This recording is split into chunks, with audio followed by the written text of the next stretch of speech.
வடசென்னை குடியிருப்போர் நல சங்கங்களுடைய கூட்டமைப்பு சார்பில் கொடுங்கையூர் குப்பை மேட்டை இங்கிருந்து அகற்ற வேண்டும். கொடுங்கையூர் பெருங்குடியில் புதிதாக உருவாக்குவதற்கு மாநகராட்சி திட்டமிட்டிருக்கக்கூடிய அந்த எரிவுலை திட்டத்தை திரும்ப பெற வேண்டும். தற்போது செயல்பட்டு கொண்டிருக்கக்கூடிய மணலி சின்னமாத்தூர் எரிவுலை ஆலை, கொடுங்கையூர் குப்பை வளாகத்தில் செயல்பட்டு கொண்டிருக்கக்கூடிய அந்த எரிவுலை ஆலைகளை நிரந்தரமாக மூட வேண்டும் என்ற இந்த 3 மையமான கோரிக்கைகளை வைத்து வடசென்னை குடியிருப்போர் நலசங்கங்களின் கூட்டமைப்பு சார்பில் நடைபெறக்கூடிய கருத்தரங்கத்தை துவக்கி வைத்து உரையாற்றுவதற்காக இங்கே வருகை தந்திருக்கக்கூடிய பேராசிரியர் ஜனகராஜ் அவர்களே, இந்த நிகழ்ச்சியை கேள்விப்பட்டு நாம் அழைக்காவிட்டாலும் கூட இந்திய நாடு முழுவதும் விவசாயிகள் போராட்டம் ஒன்று டெல்லியிலே நடந்திருப்பதை நீங்கள் கேள்விப்பட்டிருப்பீர்கள். அந்த டெல்லி போராட்டத்திலே தமிழ்நாடு சார்பில் பங்கேற்று ஏராளமான விவசாயிகளை திரட்டி அந்த விவசாயிகள் போராட்டத்தினுடைய தமிழ்நாடு ஒருங்கிணைப்பாளராக இருக்கக்கூடிய, அதேபோன்று தமிழ்நாடு முழுவதும் இருக்கக்கூடிய சிவில் சொசைட்டி அமைப்புகளை ஒன்று சேர்த்து கொண்டிருக்கக்கூடிய இந்திய ஒற்றுமை இயக்கத்தினுடைய தமிழ்நாடு மாநில பொதுச் செயலாளர் மரியாதைக்குரிய கே பாலகிருஷ்ணன் அவர்கள் இங்கே வந்திருக்கிறார்கள்.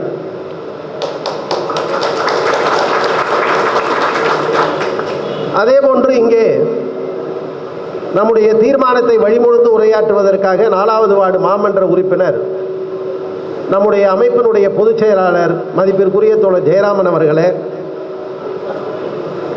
இந்த போராட்டத்திற்கு மிக மிக வலு சேர்த்திருக்கக்கூடிய ஆதாரங்களை திரட்டி களத்திலே இறங்கி நம்மோடு பயணித்தும் தனியாகவும் அவர்கள் எடுத்த முயற்சியின் காரணமாக இன்றைக்கு மணலி சின்னமாத்தூர் எரிவுலை ஆலை மூடப்பட்டிருக்கிறது என்று சொன்னால் அதில் முன்னணி பங்கை வகித்திருக்கக்கூடிய டாக்டர் விஸ்வஜா அவர்களே, ஜியோ டாமின் அவர்களே, ஜே பிரசாந்த் அவர்களே, இன்னும் இங்கே நிகழ்ச்சியிலே பங்கேற்பதற்காக வருகை தரவிருக்கிற நம்முடைய மாமன்ற உறுப்பினர்கள், இந்த நிகழ்ச்சியிலே வருகை தந்திருக்கக்கூடிய நம்முடைய குடியிருப்போர் நல சங்கங்களுடைய நிர்வாகிகள், நண்பர்கள் அனைவருக்கும் என்னுடைய முதற்கண் வணக்கத்தையும் வாழ்த்துக்களையும் நான் தெரிவித்துக் கொள்ள விரும்புகின்றேன்.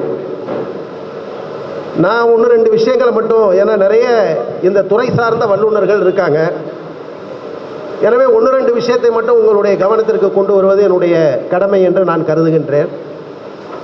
பொதுவாக ஒரு காலத்தில் வடக்கு வாழ்கிறது தெற்கு தேய்கிறது என்று ஒரு அரசியல் முழக்கத்தை நீங்கள் கேள்விப்பட்டிருப்பீர்கள். அப்படின்னா அது உங்களுக்கு வட மாநிலங்கள் எல்லாம் வாழ்ந்து கொண்டிருக்கிறது, தென் மாநிலங்கள் எல்லாம் தேய்ந்து கொண்டிருக்கிறது என்று திராவிட இயக்கம் ஒரு காலத்தில் அரசியல் முழக்கமாக்கி அரியணைக்கு வந்ததையெல்லாம் நீங்கள் கேள்விப்பட்டிருப்பீர்கள். ஆனால் இப்பொழுது 1967 திராவிட முன்னேற்ற கழகம் ஆட்சிக்கு வந்த பிறகு, அதற்கு அடுத்தடுத்து திராவிட இயக்கங்கள் தொடர்ந்து கோலோச்சிய பிறகும் கிட்டத்தட்ட இந்த 58 ஆண்டு காலம் 60 ஆண்டு காலம் என்று கூட சொல்லலாம். இந்த 60 ஆண்டுகளுக்கு பிறகு இப்பொழுது நம்முடைய மேடைகளிலே வடக்கு வாழ்கிறது தெற்கு தேய்கிறது என்ற கோஷத்திற்கு பதிலாக சென்னையினுடைய தெற்கு வளர்ந்திருக்கிறதா தேய்ந்திருக்கிறதா என்ற ஆராய்ச்சிக்குள்ளே நான் செல்ல விரும்பவில்லை. சென்னையினுடைய தெற்கு மிக வேகமாக வளர வேண்டும், இன்னும் வளர வேண்டும். ஆனால் ஒரு உண்மை, சென்னையினுடைய வடக்கு பகுதி மிக மிக மோசமாக பாதிக்கப்பட்டிருக்கிறது என்பதிலே மாறுபட்ட கருத்து இருக்க முடியாது. நான் தென் சென்னை வளர்ந்து விட்டது என்று சொல்லவில்லை. அது வளர்ந்திருக்கிறதா தேய்ந்திருக்கிறதா என்பதை ஆய்வாளர்கள் முடிவு செய்யட்டும், பத்திரிகையாளர்கள் முடிவு செய்யட்டும். ஆனால் வடசென்னை என்பது மிக மிக மோசமாக பாதிக்கப்பட்டிருக்கிறது. என்ன செய்ய போகிறோம் என்பதுதான் இன்று நம் முன்னால் இருக்கக்கூடிய கேள்வி.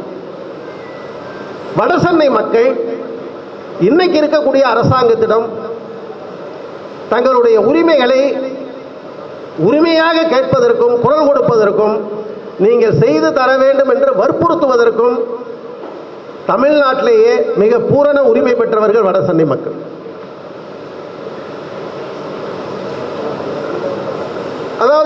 1957 முதலாக 1957 தான் வடசென்னை பாராளுமன்ற தொகுதி உருவாக்கப்படுது.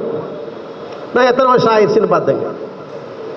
அந்த வடசென்னை பாராளுமன்ற தொகுதி உருவாக்கப்பட்ட பிறகு இத்தனை ஆண்டு காலத்தில் 15 முறை நடைபெற்ற தேர்தலில் 11 முறை இன்று ஆளக்கூடிய கட்சியாக இருக்கக்கூடிய திராவிட முன்னேற்ற கழகம் தான் வெற்றி பெற்றிருக்கிறது. 11 முறை. 3 முறை காங்கிரஸ் கட்சி, 1 முறை அதிமுக. காங்கிரஸ் கட்சி அதிமுகவோடும் கூட்டணி இருந்திருக்கிறது, திமுகவோடும் கூட்டணி இருந்திருக்கிறது. நான் இது அரசியலுக்காக சொல்லவில்லை. ஆக இந்த 15 முறை நடைபெற்ற தேர்தலில் 11 முறை திராவிட முன்னேற்ற கழகம் வெற்றி பெற்றிருக்கிறது என்று சொன்னால், வடசென்னை மக்கள் திராவிட முன்னேற்ற கழகத்திற்கு வாக்களித்திருக்கிறார்கள் என்று சொன்னால், தமிழ்நாட்டில் வேறு எந்த தொகுதியும் இல்லை. இப்படி அந்த உரிமையோடு தான் வடசென்னை மக்களுக்கு இன்னைக்கு இருக்கக்கூடிய அரசாங்கம் அவர்கள் எதை கேட்டாலும் செய்து கொடுப்பதற்கு கடமைப்பட்ட அரசாங்கம் என்ற முறையிலே அந்த உரிமையோடு நாம் இன்றைக்கு இந்த கருத்தரங்கத்தில் சில வேண்டுகோளை வைக்க விரும்புகின்றோம். அடுத்து நீங்க பார்த்தீங்கன்னா, இப்ப வடசென்னை பத்திரிகை எல்லாம் கூட எழுதுகிறார்கள். எனக்கு கொஞ்சம் வருத்தம் இருக்கிறது. வடசென்னை மிகப்பெரிய அளவுக்கு வளரப்போகிறது, இவ்வளவு நிதி ஒதுக்கப்பட்டு விட்டது, அவ்வளவு நிதி ஒதுக்கப்பட்டு விட்டது. நான் ரொம்ப நியாயமாகவே குறிப்பிட விரும்புகின்றேன். முதலாக வடசென்னை வளர்ச்சி திட்டம் அப்படின்றத அறிவித்தது இந்த அரசாங்கம் தான். அதற்காக இந்த அரசாங்கத்தை நம்முடைய கூட்டமைப்பு பாராட்ட விரும்புகிறது. அதில் எந்த விதமான ஒளிவு மறைவான கருத்துக்களோ சந்தேகத்திற்கு இடமோ இல்லை. ஆனால் அதே நேரத்தில் வடசென்னை பிரம்மாண்டமாக வளரப்போகிறது, ஒரு பெரிய பூம் பண்றாங்கல்ல, ஒரு பெரிய பூஸ்ட் பண்றாங்கல்ல, அதில் எந்த உண்மையும் இல்லை என்பதை நான் இந்த நேரத்தில் பணிவோடு சொல்ல விரும்புகின்றேன். நீங்க வளர்ச்சி அப்படின்னு சொல்லும்போது இங்க இருக்கக்கூடிய இயற்கை வளங்கள் பாதிக்கக்கூடாது, ஆறு பாதிக்கக்கூடாது, நிலம் பாதிக்கக்கூடாது. இங்க இருக்கக்கூடிய எந்தெந்த இயற்கை வளங்கள் என்று இருக்கிறத காற்று பாதிக்கக்கூடாது, இங்க கிடைக்கக்கூடிய தண்ணீர் பாதிக்கக்கூடாது. இயற்கை வளங்கள் சொல்லக்கூடிய எதுவும் பாதிக்காமல், அதே நேரத்தில் இதை அனுபவிக்கக்கூடிய வடசென்னையில் வசிக்கக்கூடிய மக்கள் எந்த பாதிப்புக்கும் ஆளாகாமல் ஒரு வளர்ச்சியை எந்த அரசாங்கம் கொண்டு வருகிறதோ அதுதான் வளர்ச்சி. எனவே இது வளர்ச்சி சென்னையா வட சென்னையா அப்படின்ற ஆராய்ச்சிக்குள்ள நம்ம போக வேண்டாம். வளர்ச்சி என்பது மக்களுக்கு பயன்பட வேண்டும், மக்களுடைய ஆரோக்கியத்திற்கு பயன்பட வேண்டும், மக்களுடைய வாழும் சூழலை பாதுகாப்பதாக அது இருக்க வேண்டும். அந்த முறையில் வருவதுதான் வளர்ச்சி. எனவே அப்படிப்பட்ட ஒரு வளர்ச்சிக்காகத்தான் வடசென்னை கூட்டமைப்பு உருவாகி சில அடிப்படையான கோரிக்கைகளை தலைமைச் செயலாளரிலிருந்து, முதலமைச்சரிலிருந்து, சென்னை மாநகராட்சி ஆணையர் மேயரிலிருந்து, சென்னை குடிநீர் வாரிய நிர்வாக இயக்குநரிலிருந்து அத்தனை பேரையும் சந்தித்து இந்த வளர்ச்சி பட்டியலை நாம் கொடுத்து கொண்டிருக்கிறோம் என்பதை இந்த நேரத்தில் உங்களுடைய கவனத்திற்கு நான் கொண்டு வர விரும்புகின்றேன். இந்த பின்னணியில் தான் இப்போ வரக்கூடிய எரிவுலை திட்டம். கொடுங்கையூர் குப்பை மேட்டை நிறைய பேச போகிறாங்க, நான் விவரங்களுக்குள்ளே போகலை. கொடுங்கையூர் குப்பை வளாகத்தில் 1400 டன் குப்பை, மக்காத கழிவுகளை, பிளாஸ்டிக்குகளை, மருத்துவ கழிவுகளை எரித்து மின்சாரம் தயார்படுத்துகிறோம். எவ்வளோ மின்சாரம் கிடைக்குது அப்படின்னா 21 மெகாவாட் மின்சாரம். 21 மெகாவாட் மின்சாரத்திற்கு 1400 டன் குப்பைகளை எரித்தால் நமக்கு உண்மையிலேயே வடசென்னையை நினைச்சா, வடசென்னையில் வாழக்கூடிய மக்களை நினைச்சா, அதில் வாழ்ந்து போராடி கொண்டிருக்கக்கூடிய நம்மை போன்ற அசோசியேஷனுடைய நிர்வாகிகளை எல்லாம் பார்க்கின்ற பொழுது ஒரு மிகப்பெரிய அச்சம், ஒரு மிகப்பெரிய பயம் நமக்கு ஏற்படுகிறது என்பதை நான் நியாயபூர்வமாகவே இங்கே சொல்ல விரும்புகின்றேன். மணலி சின்னமாத்தூருக்கு இங்கே இருக்கக்கூடிய சுற்றுச்சூழல் ஆர்வலர்கள், வடசென்னை கூட்டமைப்பினுடைய நிர்வாகிகள்லாம் போனோம். உள்ளேயே எங்களை விடலை, தடையை உடைச்சிக்கிட்டு தான் போனோம். உள்ளே போய் நாங்கள் பார்ப்போம்னு சொன்னோம். பார்த்த பிறகு நம்முடைய உண்மையை கண்டறியும் குழு ஒரு நல்ல முயற்சியை எடுத்தாங்க. ஏன்னா நாங்கள் போய் இந்த குப்பை எரிவுலை எரிச்சா கேன்சர் வரியா, பாதிப்பு வரும், மக்கள் வாழ முடியாத சூழல் வரும் அப்படின்லாம் சொல்லும் போது ஆதாரம் இருக்கான்னு கேட்டாங்க. நீ சொல்றதுக்கு ஆதாரம் என்ன? நீ சொல்றதுல உண்மை இருக்கா? நம்ம கிட்ட ஆதாரம் இல்லை. ஆனால் வெளியிலிருந்து வரக்கூடிய தகவல் முழுவதையும் கொடுத்தோம். ஆனால் நம்முடைய உண்மை கண்டறியும் குழு அந்த சின்னமாத்தூரில் போய் அந்த மண்ணை எடுத்து பரிசோதனைக்கு அனுப்பி அந்த பரிசோதனையினுடைய முடிவுகளில் என்ன வந்திருக்கு அப்படின்னா, இந்த எரிவுலை வந்தால் கேன்சர் வரும் என்று அறிவிச்சிட்டாங்க, ஏராளமான நோய்கள் வரும்னு அறிவிச்சிட்டாங்க. இதை பார்த்த பிறகு தமிழ்நாட்டில் இருக்கிற மாசு கட்டுப்பாட்டு வாரியம் இப்போ என்ன பண்ணுறான்னா, எங்ககிட்ட பர்மிஷன் வாங்காமல் அந்த மணலி சின்னமாத்தூர் எரிவுலை ஆலை நடந்து கொண்டு இருக்கிறது, 5 வருஷமா பர்மிஷன் வாங்கல, எனவே அதை இழுத்து மூடுகிறோம் என்று அவர்கள் இப்பொழுது மூடியிருக்கிறார்கள். ஏங்க 5 வருஷமா ஒரு தொழிற்சாலை என்ன ரகசியமாக நடக்குது? இப்போ பாயிண்ட் அது இல்லை. ஒரு நாளைக்கு 10 டன் எரிக்கக்கூடிய அந்த சின்னஞ்சிறிய ஒரு ஆலையில் அங்கு இருக்கக்கூடிய பல்லாயிரக்கணக்கான மக்கள் இவ்வளவு பெரிய பாதிப்பு அடைகிறார்கள் என்று சொன்னால், 1400 டன் குப்பையை எரிச்சா வட சென்னை என்ன ஆகும்னு யோசிப்பார். வட சென்னையே சாம்பல் ஆகிடாதா? வட சென்னையே விஷநகரமாக மாறிவிடாதா? இதுதான் நாங்கள் இந்த அரசாங்கத்திற்கு எதிராகவோ அல்லது அரசாங்கத்தை ஆளக்கூடியவர்களை நிர்பந்திப்பதற்காகவோ நடைபெறக்கூடிய இயக்கம் அல்ல. நீங்க வட சென்னையை அழிச்சிட்டு ஒரு வளர்ச்சி யாருக்காக கொண்டு வர போகிறோம்? வட சென்னையை சின்னாபண்ணமா சிதைச்சிட்டு அந்த வளர்ச்சியை அனுபவிப்பதற்கு மக்கள் இருக்கணும்ல. நீங்க கொண்டு வர்ற வளர்ச்சியை அனுபவிக்க வேணாமா? அதை அனுபவிக்கிறதுக்கு நான் இருக்கணும். நீ கொண்டு வந்த திட்டம் நல்லா இருக்குன்னு நான் சொல்லணும்ல. அதுக்கு நாங்க உயிரோட இருக்கணுமையா? அதுக்கு நாங்க நல்லா பேசணுமே. ஆக இவ்வளவு பெரிய ஒரு மோசமான திட்டம் என்பது இங்கே வந்திருக்கிறது. நான் கேட்க விரும்புறது, இந்த எரிவுலை திட்டம் இன்னும் வரவே இல்லை. இப்போ இந்த 1400 டன், பெருங்குடியில் 700 டன்ன்றது இன்னும் வரவே இல்லை. வராமல் இருக்கும் போதே அதனுடைய கட்டுமான பணிகள், அதனுடைய அமைப்பு, அதனுடைய ஸ்ட்ரக்சர் எதுவும் நடக்காமலே இருக்கும்போது ஒரு 168 மையங்கள் பரவலாக்கப்பட்ட இந்த குப்பைகள் எல்லாம் கலெக்ட் பண்ணிட்டு போய் அந்த மையத்தில் வச்சு மக்கும் குப்பையை உரமாக்கக்கூடிய ஏற்பாடுகள் அந்த மையம் இருந்ததுல 168 மையங்களை மூடிட்டான். ஏன்னா நான் எல்லாத்தையும் கொடுங்கூர் கொண்டு போறேன்ட்டான். யோசிச்சு பாருங்க நீங்க. அதுக்கு அடுத்து நீங்க வந்து பாத்தீங்கன்னா, இந்த குப்பைகள் எல்லாம் கொண்டு போய் மக்காத கழிவுகள் இருக்குல்ல, பிளாஸ்டிக் இந்த மாதிரி, அந்த மக்காத கழிவுகளை கொண்டு போய் மக்காத கழிவுகள்ல இருந்து மறுசுழற்சி பண்ண வேண்டியது எதெல்லாம் அப்படின்னு பிரித்து எடுக்கக்கூடிய பொருள் மீட்பு மையம் இருக்குல்ல, அந்த மையம் கிட்டத்தட்ட நீங்க வந்து பாத்தீங்கன்னா 88 மையத்தை க்ளோஸ் பண்ணிட்டான். அப்ப அது ஒரு 168 மையம், இன்னொரு 88 மையத்தை க்ளோஸ் பண்றான்னா, நீங்க திடக்கழிவு மேலாண்மை நிபுணர் நடராஜன் அவர்கள் மேடைக்கு வரணும். வாங்க, மேடைக்கு வாங்க சார்.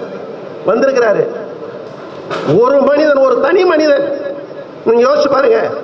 அமெரிக்காவில் போய் ஐடி கம்பெனில வேலை செஞ்சு நல்ல வருமானத்தை பெற்று 10 வருஷம் அங்க இருந்துட்டு, நான் படிச்ச நாட்டுக்கு, நான் படிச்ச நகரத்துக்கு ஏதாவது செய்யணுன்றதுக்காக புதுப்பேட்டையில் இருக்கக்கூடிய ஒரு இடத்துல, கார்பரேஷனுக்கு சொந்தமான இடத்துல மக்கும் குப்பையை பேட் ஸ்மெல் வராம, துர்நாற்றம் வராம எப்படி உரமாக்குறது அப்படின்றத கற்றுக் கொடுத்துக்கிட்டு இருக்காரு இன்னைக்கு தமிழ்நாட்டு அரசாங்கத்துக்கு. கார்பரேஷன் கமிஷனர் உட்பட எல்லாம் வந்துட்டு போயிருக்காங்க. அவர் அந்த மண்ணை எடுத்து காமிச்சாரு. மண்ணுன்னா அவர் குப்பைன்றதையே சொல்லக்கூடாதுன்றாரு. நீ அப்படியே போட்டாதான்டா குப்பை, அது வந்து நமக்கு கிடைக்கிற வளம். அவர் எடுத்து காட்டினாரு. நான் கையில் பிடிச்சி பார்த்து மோந்து பார்த்தா மண் வாசனை தான் வருதே தவிர குப்பை வாசனை வரலை, துர்நாற்றம் வரல. ஒரு தனி மனிதனால் இதை செய்ய முடியும் என்றால் 500க்கும் மேற்பட்ட இடங்கள்ல சென்னையில இப்படிப்பட்ட பரவலாக்கப்பட்ட மையங்களை உருவாக்கி இப்படிப்பட்ட திறன் படைத்தவர்களை பிடித்து இந்த குப்பை மேலாண்மையை சக்தியாக செய்ய முடியாதா என்பதுதான் எங்களுடைய கேள்வி. அடுத்து ஒரு முக்கியமான கேள்வியை நான் இங்கே வந்திருக்கிற அசோசியேஷன் நிர்வாகிகள்கிட்டையும் ஆய்வாளர்கள்ட்டையும் பத்திரிகையாளர்கள்ட்டையும் முன்வைக்க விரும்புறது என்னன்னா, இந்த சிவில் சொசைட்டின்னு சொல்றோம் இல்லையா? சிவில் சொசைட்டினா என்ன?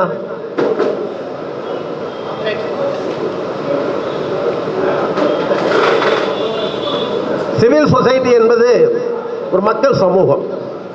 இப்ப சிவில் சொசைட்டிக்கு சேவை செய்ய பொலிட்டிக்கல் சொசைட்டி இருக்கிறதா, அல்லது பொலிட்டிக்கல் சொசைட்டி எதை செய்தாலும் அதை சகித்துக் கொண்டு இருப்பதுதான் சிவில் சொசைட்டியினுடைய வேலையா?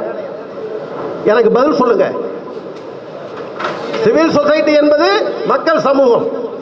பொலிட்டிக்கல் சொசைட்டி என்பது அமைச்சர்கள், எம்எல்ஏக்கள், முதலமைச்சர்கள், பிரதமர்கள், அரசு நிர்வாக அதிகாரிகள் எல்லாம்.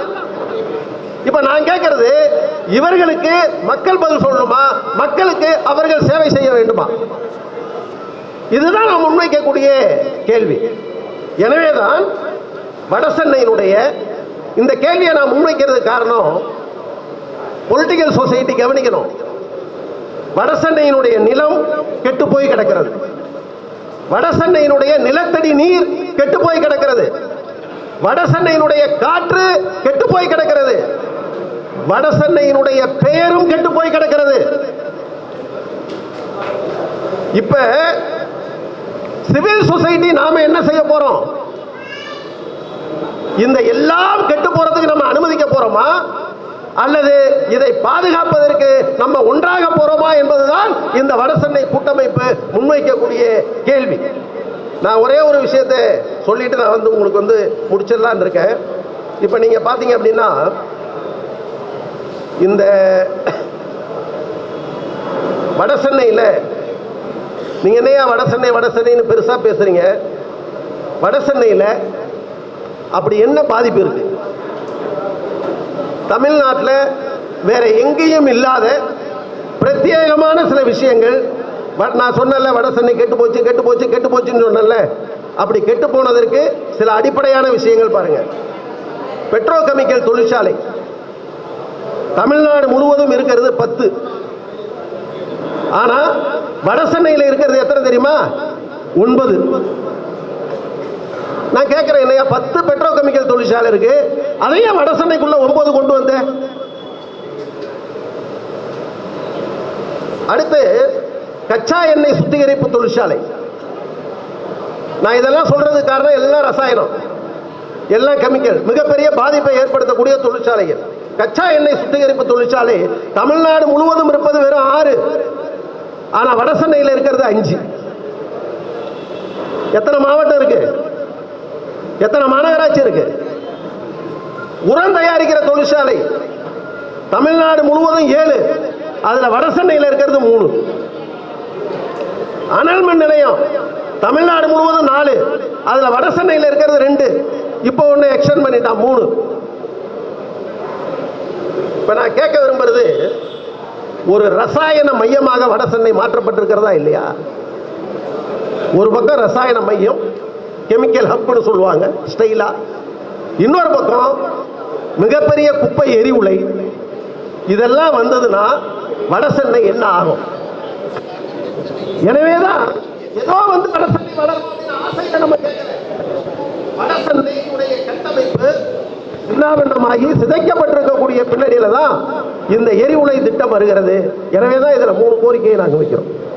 1, கொடுங்கையூர் குப்பை மேட்டை இங்க இருந்தே அகற்றணும்.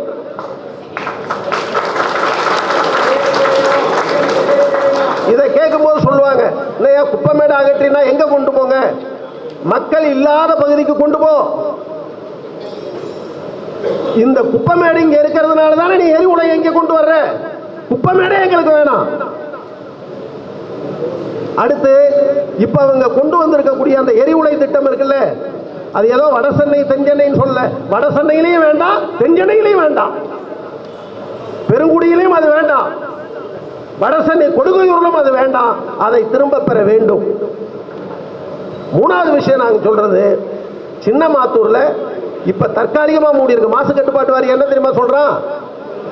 அவங்க பர்மிஷன் வாங்கலையா, அதனால மூடிட்டாங்களாம். இப்ப பர்மிஷன் கேட்பாங்களாம். அப்புறம் ஒரு 3 மாசம் கழிச்சு ஒரு பர்மிஷன் கொடுத்துருவாரா, அவங்க நடத்துவாங்களாம். நாங்க சொல்றது, மணலி சின்னமாத்தூரா இருக்கட்டும், கொடுங்கையூர்ல இப்ப 50 டன் குப்பைகளை எரித்து கொண்டு இருக்கக்கூடிய, அந்த மக்காத கழிவுகளை எரித்து கொண்டிருக்கக்கூடிய கொடுங்கையூர் சின்ன ஆலையா இருக்கட்டும், இந்த 2ஐயும் நிரந்தரமாக இழுத்து மூட வேண்டும். மூடலன்னா நீங்க என்ன பண்ணுவீங்கன்னு கேட்கலாம். மூடலன்னா வடசென்னையில் இருக்கக்கூடிய அத்தனை மக்களிடமும் துண்டு பிரசுரம் அச்சடித்து வீடு வீடாக சென்று உன்னுடைய வாழ்வை சீரழிக்கக்கூடிய திட்டத்தை இன்று மாநகராட்சி அமல்படுத்துகிறது. தமிழ்நாடு அரசை தலையிட வற்புறுத்தி வடசென்னை முழுவதும் இருக்கக்கூடிய மக்களை திரட்டி ஒரே இடத்துல நாங்கள் குவிப்போம் அப்படின்றத இந்த நேரத்தில் எச்சரிக்கையாக தெரிவித்து சென்னை மாநகராட்சி கௌரவம் பார்க்காமல் தமிழ்நாடு அரசு சென்னை மாநகராட்சி தவறு செய்திருக்கிறது என்பதை எந்த கௌரவமும் பார்க்காமல் சுட்டிக்காட்டி இந்த எரிவுலை ஆலையை திரும்ப பெற வேண்டும், கொடுங்கையூர் குப்பை மேட்டை இங்கிருந்து அகற்ற வேண்டும் என்று கேட்டுக்கொண்டு வாய்ப்பளித்த நண்பர்களுக்கு நன்றி கூறி